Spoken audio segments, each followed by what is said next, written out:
Hello दोस्तों, स्वागत है आपका हमारे YouTube चैनल में।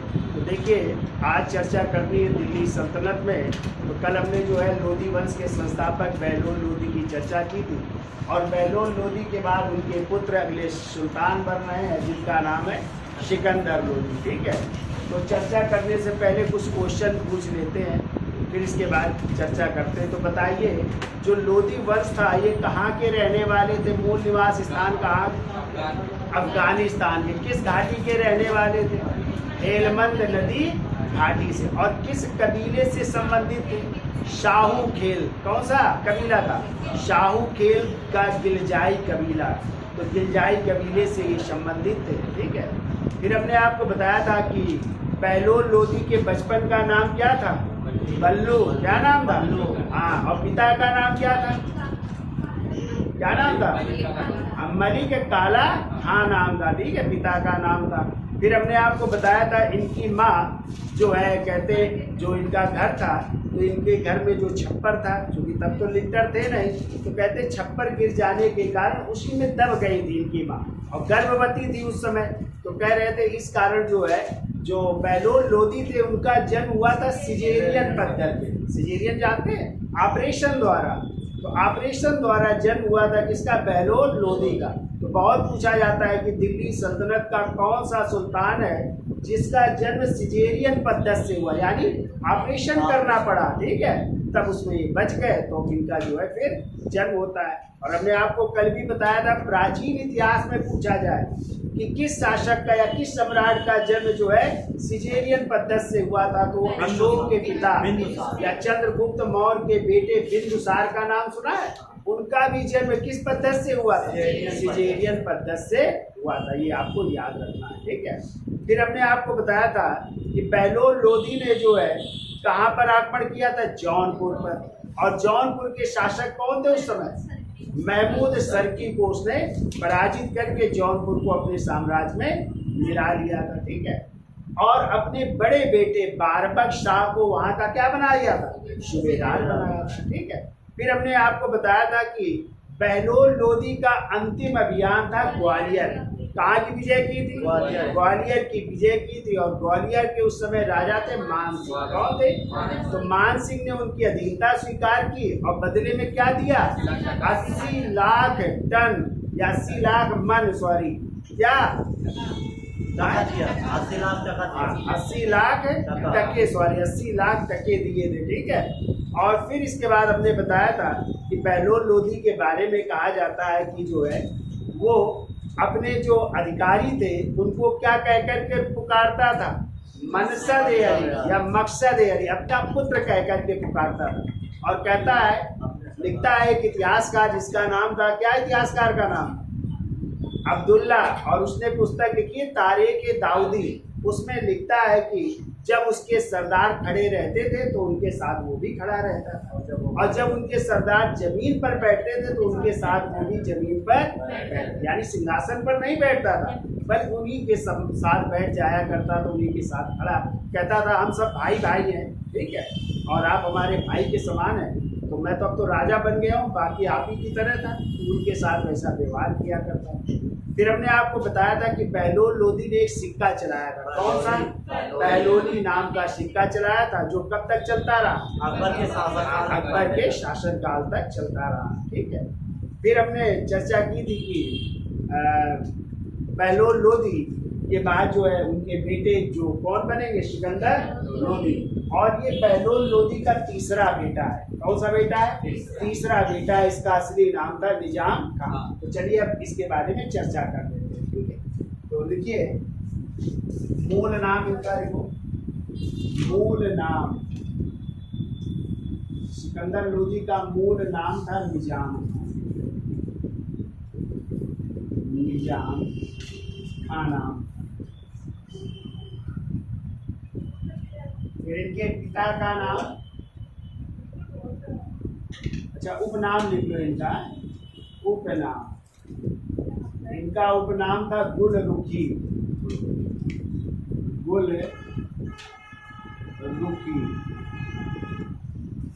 और इसका मतलब होता है गुलाबी चेहरा। अच्छा था, खूबसूरत था। गुलरुखी यानी गुलाबी चेहरा। और कहते हैं इसी के नाम से कविताएं भी लिखता था। किस नाम से? गुलरुखी के उपनाम से कविताएं भी लिखा करता। अभी लिखा देंगे इनको। इसी के नाम से कविताएं भी लिखा करता था। ठीक है। और कहते हैं कविता भी लिखता था और बहुत अच्छा शहनाई वादक भी था। ठीक है। अभी चर्चा करेंगे। अब इसके जो है पिता का नाम क्या है? तो पिता का नाम अभी अपने आप को बताया, बहलोल लोधी का ये तीसरा पुत्र है। ठीक है। बहलोल लोधी का ये तीसरा पुत्र। और इसकी माँ भी जो है हिंदू थी। हमने आपको बताया है दिल्ली सल्तनत में कई ऐसे सुल्तान हुए जिनकी माँ हिंदू थी। तो इनकी माँ भी हिंदू थी जिनका नाम था जयबंद खां। जो माँ का नाम था जयबंद खां, जो एक हिंदू स्वर्णकार की पुत्री थी, यानी एक सुनार की बेटी थी, हिंदू स्वर्णकार की पुत्री।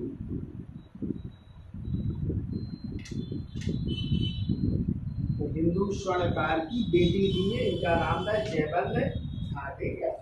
अब देखिए इसने अपना राज्याभिषेक कब करवाया? तो राज्याभिषेक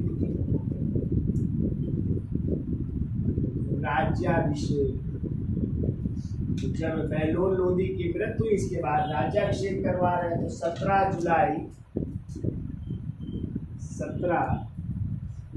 जुलाई 1489 को किस नाम से? तो सिकंदर शाह लोधी के नाम से।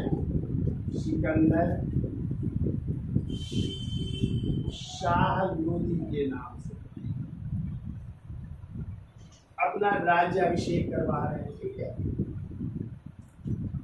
और कहाँ पे स्थान यदि पूछा जाए तो दिल्ली में। कहाँ पे राज्याभिषेक करवाया? दिल्ली में है। क्योंकि अभी राजधानी क्या है? दिल्ली है। और हमने आपको कल बताया था कि जो है लोधी वंश की राजधानी पहले दिल्ली रही और 1506 में फिर क्या हो जाएगी? आगरा। तो यही सिकंदर लोधी होंगे जो 1504 में कौन से शहर की स्थापना करेंगे? आगरा शहर की ना। और 1506 में क्या बनाएंगे? राजधानी बनाएंगे। ठीक है। तो अभी तो राजधानी क्या है? दिल्ली। तो वहीं पे अपना राज्याभिषेक करवा रहे हैं। ठीक है। चलिए कितना लिखिए। अब देखो सबसे पहले अगला पॉइंट लिखो। देखो सिकंदर लोधी ने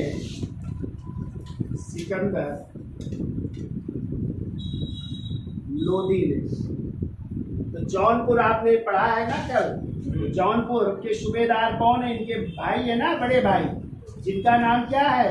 बारबक शाह। तो बारबक शाह के ऊपर ये क्या करते हैं? अटैक करते हैं और इस तरह जौनपुर को अपने अधीन कर लेते हैं। ठीक है। यानी अपने भाई को भी अधीनता स्वीकार करनी पड़ती है सिकंदर लोधी के समझ है।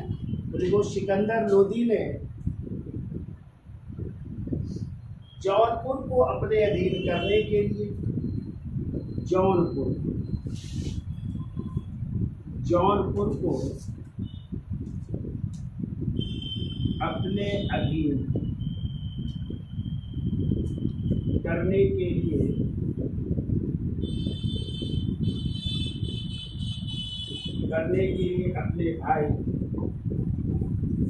अपने बड़े भाई के साथ अपने बड़े भाई बारबक शाह के खिलाफ अभियान किया। बारबक शाह के खिलाफ अभियान किया।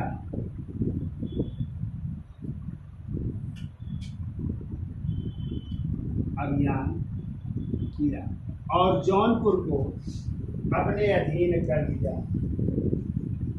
और जौनपुर को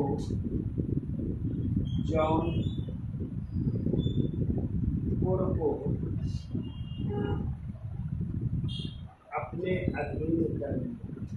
देखो अपने भाई से जौनपुर ले रहा है, अपने अधीन कर लिया।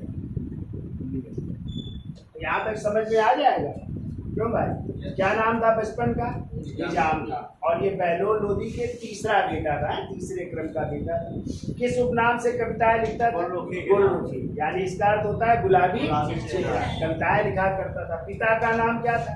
बहलोल लोधी। माँ का नाम क्या था? जो एक क्या थी, हिंदू महिला थी, एक सोनार की बेटी थी। कब इसने अपना राज्याभिषेक करवाया? 1489। किस नाम से करवाया? सिकंदर शाह लोधी के नाम से। कहाँ पे करवाया? दिल्ली में। और किस राज्य को पहले जीत रहा है? जौनपुर। और जौनपुर में किसको हरा रहा है? अपने बड़े भाई, जिसका नाम क्या है? और जौनपुर को अपने अधीन कर। अब देखो ये एक शहर बसाएगा, कौन सा शहर? आगरा। तो पूछा जाता है आगरा शहर की नींव किसने डाली? सिकंदर लोधी ने। कब डाली? 1504। फिर 1506 में क्या बनाया? अपनी राजधानी बनाया। और वहीं पे फिर एक बादलगढ़ का किला बनवाएगा। क्या बनाएगा? जो आगे चल करके आगरा का किला के नाम से जाना जाएगा। ठीक है, तो इसका स्क्रीनशॉट ले लो, फिर आगे चलते हैं। तो देखिए सिकंदर लोधी ने, अगला पॉइंट देखो, सिकंदर लोधी ने बनारस के निकट हुए युद्ध में, बनारस के निकट हुए युद्ध में जौनपुर के शासक,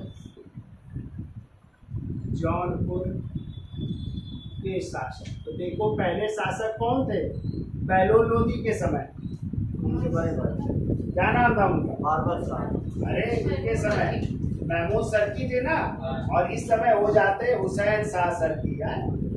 लिख लो, बनारस के समीप हुए युद्ध में 1494, सॉरी बिहार के शासक हैं, क्या लिखा? निकट हुए युद्ध में बिहार के शासक। जौनपुर में तो मिला ही दिया। इस समय बिहार के शासक, देखो बिहार के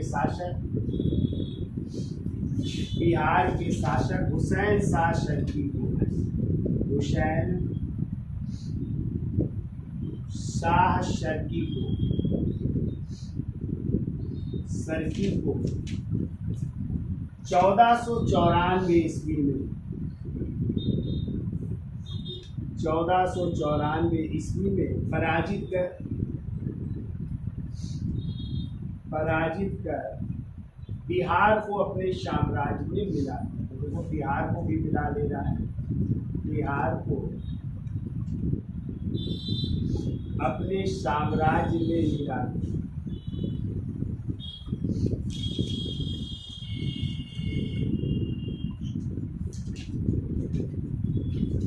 बिहार को अपने साम्राज्य में मिला ले गए। ठीक है, देखिए 1504 ईस्वी में, जिसके लिए हम चर्चा कर रहे थे, देखो 1504 ईस्वी में सिकंदर लोधी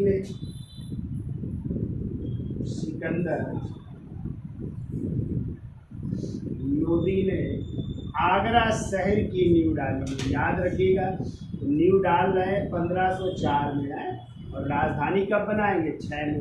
तो देखो सिकंदर लोधी ने आगरा शहर की नींव डाली और 1506 ईस्वी में, और 1506 ईस्वी में दिल्ली से आगरा राजधानी परिवर्तित हुई। दिल्ली से आगरा राजधानी परिवर्तित, राजधानी बन रही है 1506 में। कौन? आगरा है, राजधानी परिवर्तित।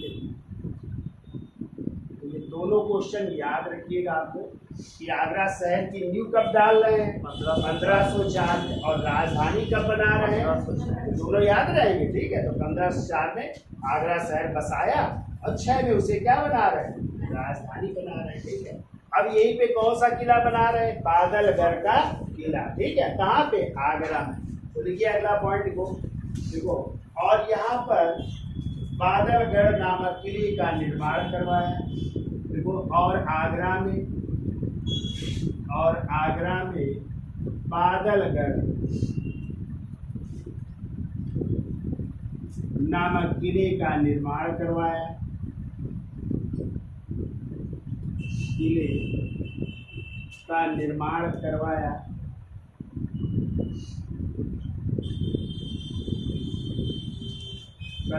जो आगे चलकर मुगल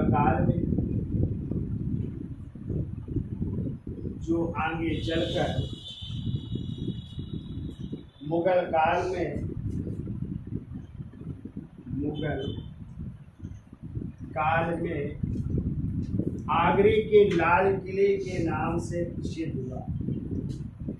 आगरे के लाल किले के नाम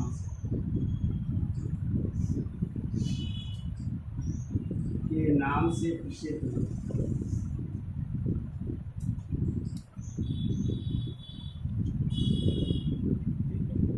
आगरा का क्या कहलाया? मुगल काल में लाल किला कहलाता है। ठीक है। अब देखिए, इसके अलावा सिकंदर लोदी ने भूमि नाप के लिए एक पैमाना चलाया था, जिसे कहते हैं गजे सिकंदरी, जो कितने अंगुल का होता था? 39। और ये कब तक चलता रहा? अकबर के समय तक। फिर अकबर ने जो है फिर एक और शुरू करवाया था, और वो 41 अंगुल का था। ठीक है। तो देखिए, वो सिकंदर लोदी ने भूमि की माप करने के लिए सिकंदर लोदी ने भूमि की माप करने के लिए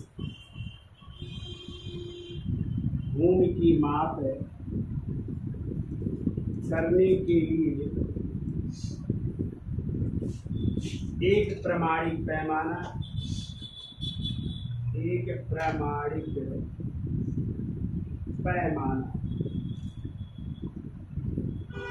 जिसे कहते थे गज ए सिकंदरी है।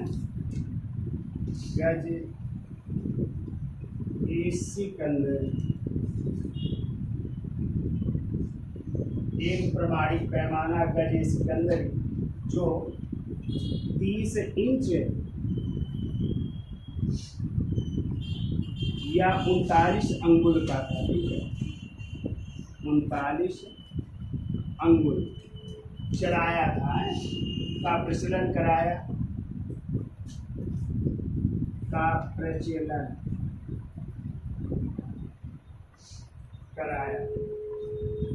जो 1586 ईस्वी 1586 ईस्वी तक चलता रहा है। 1586 ईस्वी तक प्रचलन में रहा या चलता रहा, कुछ भी प्रचलन में रहा।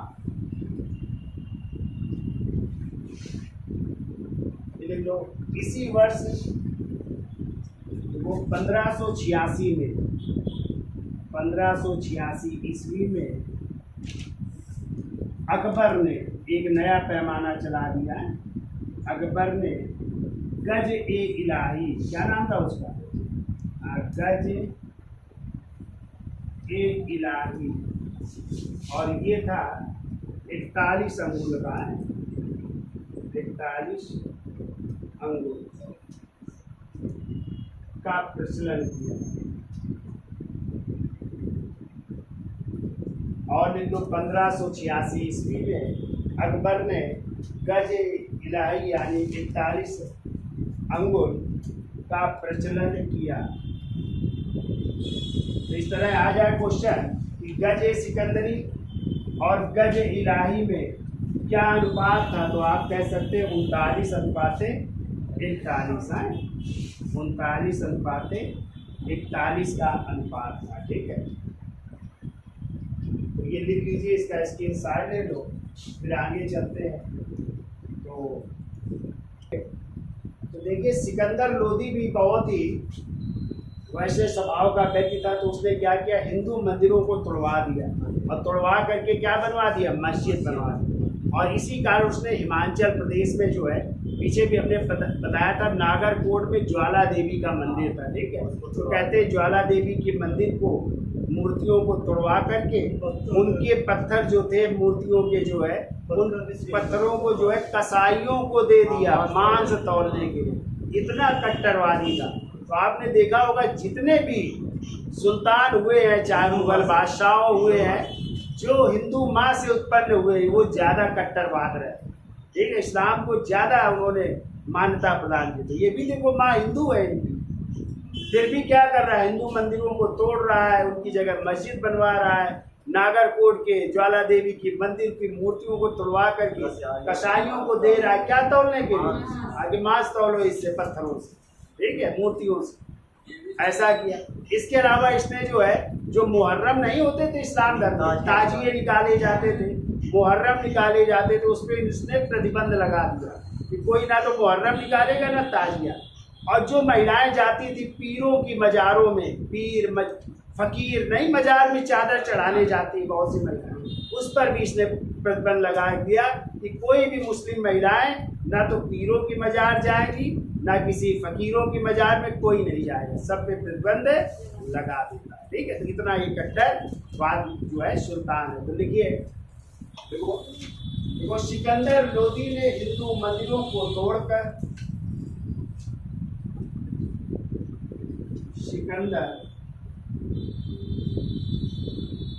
लोदी ने हिंदू मंदिरों को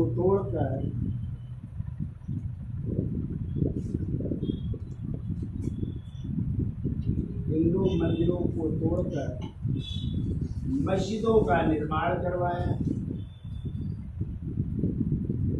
मस्जिदों का निर्माण करवाया।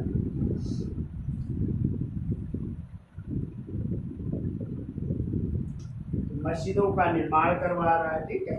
फिर देखो हिमाचल प्रदेश के नागरकोट के,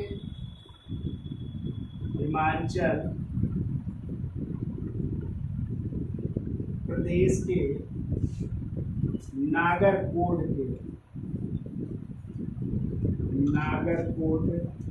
के ज्वालामुखी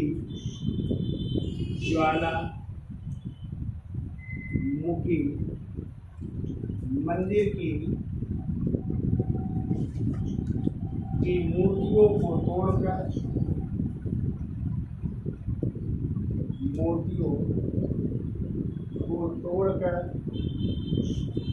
और इसके पहले किसने तोड़ा था, फिरोज शाह तुगलक ने भी तो तोड़ा था ज्वाला देवी के मंदिर को, ठीक है।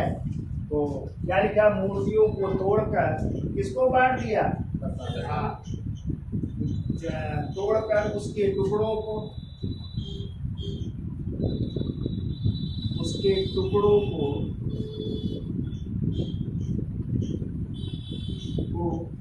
कसाईयों को मांस तौलने के लिए दे दिया, कसाईयों को मांस तौलने के लिए दे दिया, मांस तौलने के लिए दे दिया। और कहते एक हिंदू व्यक्ति थे जिनका नाम था बोधन नाया, उनको मृत्यु दंड दिया था। देख लो, एक हिंदू बोधन नाई को मृत्यु दंड दिया, बोधन नाई को मृत्यु दंड दिया।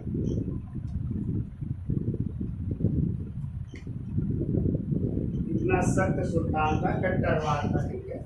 फिर वो इसने मुहर्रम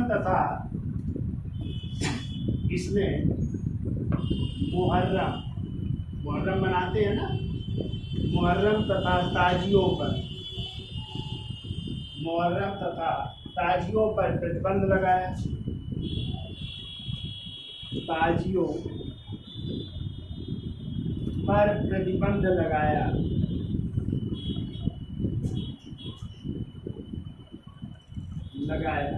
और मुस्लिम महिलाओं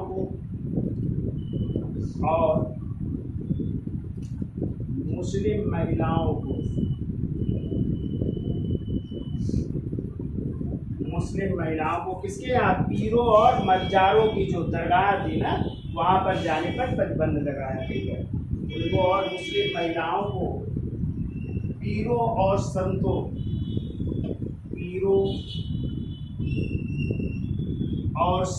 की मज़ारों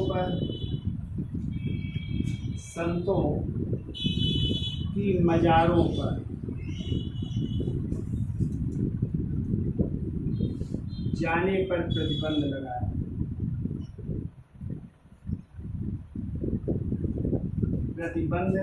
तो यहाँ पे महिलाओं को कहता है कोई नहीं जाएगा, ना तो किसी पीर की बाजार में जाओगे, ना किसी जो है संतों की बाजार में जाओगे। ठीक है, अगला पॉइंट वो सिकंदर लोदी ने, ये भी बहुत पूछा जाता है, किसने एक अनुवाद विभाग की स्थापना की है। तो देखो सिकंदर लोदी ने एक अनुवाद विभाग की स्थापना की। एक अनुवाद विभाग की स्थापना की।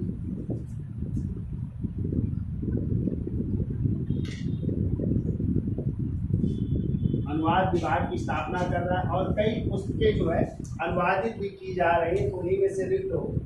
देखो इसके आदेश पर आयुर्वेदिक ग्रंथ का, इसके आदेश पर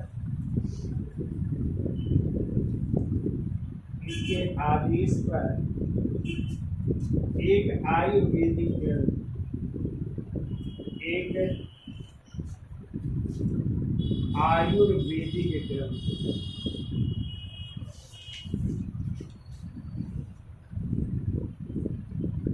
देखो एक आयुर्वेदिक ग्रंथ का फरहंगे सिकंदरी के नाम से, आयुर्वेदिक ग्रंथ का फारसी भाषा में, ऐसा करो, आयुर्वेदिक ग्रंथ का फारसी भाषा में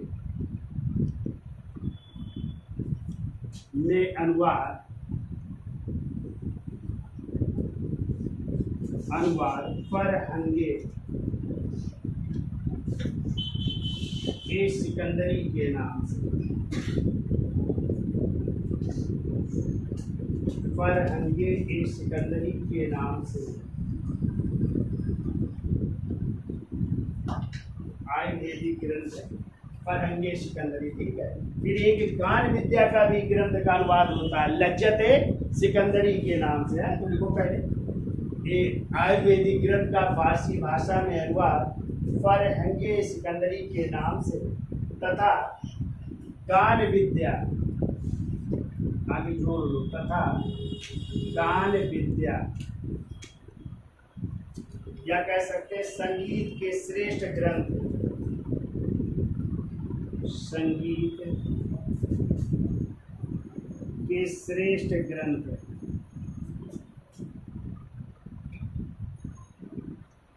लज्जत ए सिकंदरी,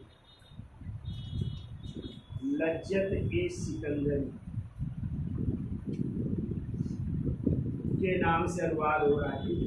ये गान विद्या का ग्रंथ है और ये कैसा ग्रंथ था? फरहंगे सिकंदरी आयुर्वेदिक ग्रंथ है। लज्जत ए सिकंदरी की रचना की गई है, की रचना की गई।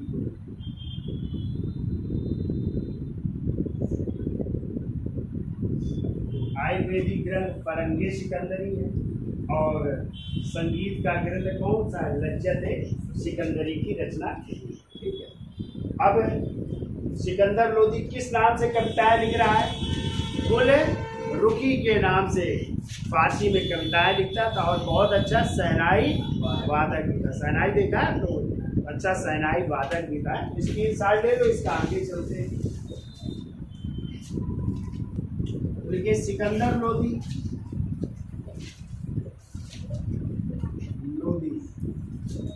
गुलरुखी के उपनाम से, गुलरुखी के उपनाम से फारसी में कविताएं लिखता था। फारसी में कविताएं लिखता था।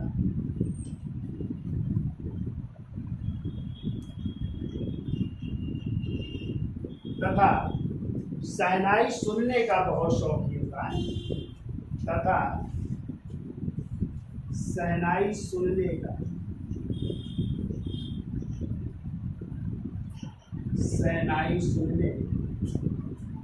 का बहुत शौकीन था।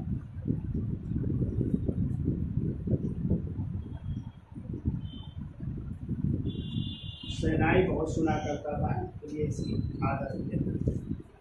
फिर वो सिकंदर लोदी ने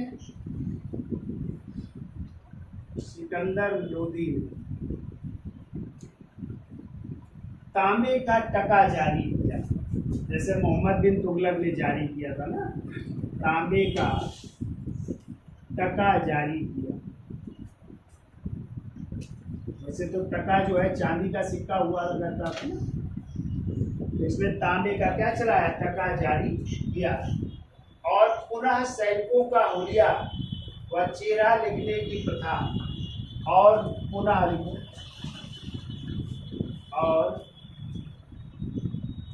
पुनः सैनिकों का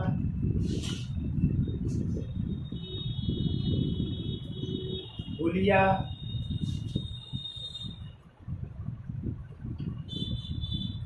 चेहरा प्रथा व घोड़ों की दागने की प्रथा को, घोड़ों के दागने की प्रथा अलाउद्दीन ने किया था, बीच में बंद कर दिया गया था ना, दागने की प्रथा को तो चालू किया।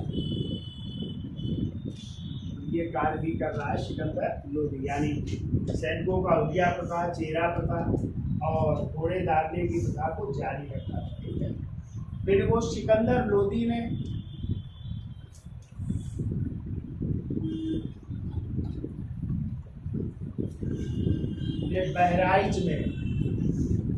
बहराइच में किसकी मजार है, हमने आपसे चर्चा की है, सैयद सालार मसूद गाजी किया। सैयद सालार मसूद गाजी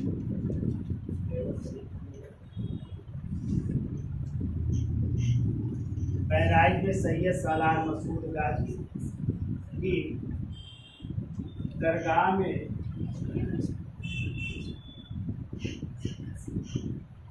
होने वाला जो त्योहार होता था ना, होने वाले उत्सव पर प्रतिबंध लगा दिया। उत्सव पर प्रतिबंध लगा देता है, जबकि इनकी दरगाह जाने वाले कौन थे, मोहम्मद बिन तुगलक और फिर फिरोज शाह तुगलक भी गए थे ना। प्रतिबंध लगा दिया, कोई अभी उत्सव में भाग नहीं लेगा। ठीक है। और शीतला माता ऐसा नहीं, और शीतला माता किसकी देवी मानी जाती है, चेचक की देवी है। नहीं कहते शीतला माता निकल आई, चेचक की देवी। तो शीतला माता की पूजा पर प्रतिबंध लगा दिया। इनकी अभी पूजा करने पर प्रतिबंध लगा दिया है, पूजा पर प्रतिबंध लगा दिया।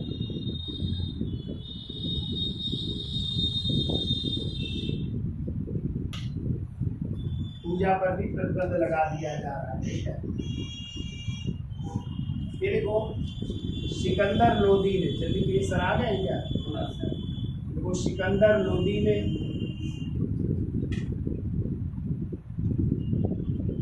सिकंदरा नामक गांव बसाया, जो जहाँ पे कब्र है किसकी, अकबर की है। सिकंदरा गांव बसाया, जिसे अकबर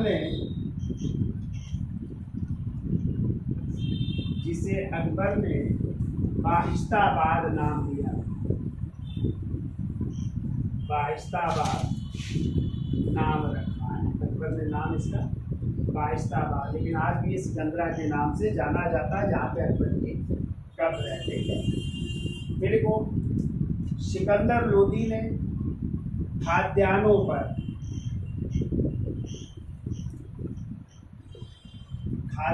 पर से चुंगी एवं जकात कर हटा लिया था।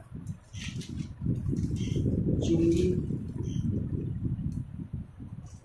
एवं जकात, यानी क्वेश्चन पूछा गया, ये याद रखिएगा, जकात कर हटा लिया। तो जकात कर को हटा लेता है। ठीक है, और लेखा परीक्षण की शुरुआत की, और लेखा परीक्षण की शुरुआत कर रहा है।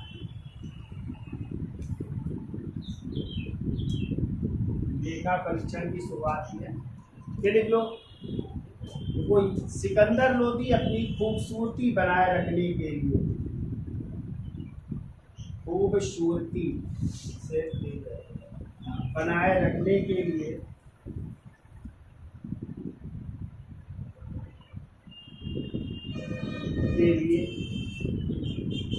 क्या करता था? हजामत बनाए रखता था, या क्लीन शेव रहता था। ठीक है, हजामत बनाए रखता था, खूब सुंदर दिखे, तो क्या रखते थे? हजामत बनाए रखते थे या क्लीन शेव रहते थे। ठीक है, ये देखिए मृत्यु कब हो रही सिकंदर लोदी की, अंतिम पॉइंट देखिए, मृत्यु हो रही है 21 नवंबर 1517, 21 नवंबर 1517 को। और किस कारण? तो लिख लो, गले की बीमारी, शायद गले का कैंसर हो गया था, गले की बीमारी के कारण इनकी मृत्यु हो रही है। तो ये तो कहानी थी किसकी? सिकंदर लोदी की। इसको एक बार और पढ़ लीजिएगा या हमारा वीडियो देख लीजिएगा एक बार, तो याद हो जाएगा। ठीक है, तो आज के लिए इतना रखते हैं, फिर इनका बेटा बनेगा जिसका नाम है इब्राहिम लोदी। और यही इब्राहिम लोदी किस युद्ध में? पानीपत के प्रथम युद्ध में 21 अप्रैल 1526 को किससे? बाबर से जो है पराजित हो जाएगा, और भारत में एक नया राजवंश आ जाएगा, वो होगा मुगल। तो आज के लिए इतना रखते हैं, धन्यवाद।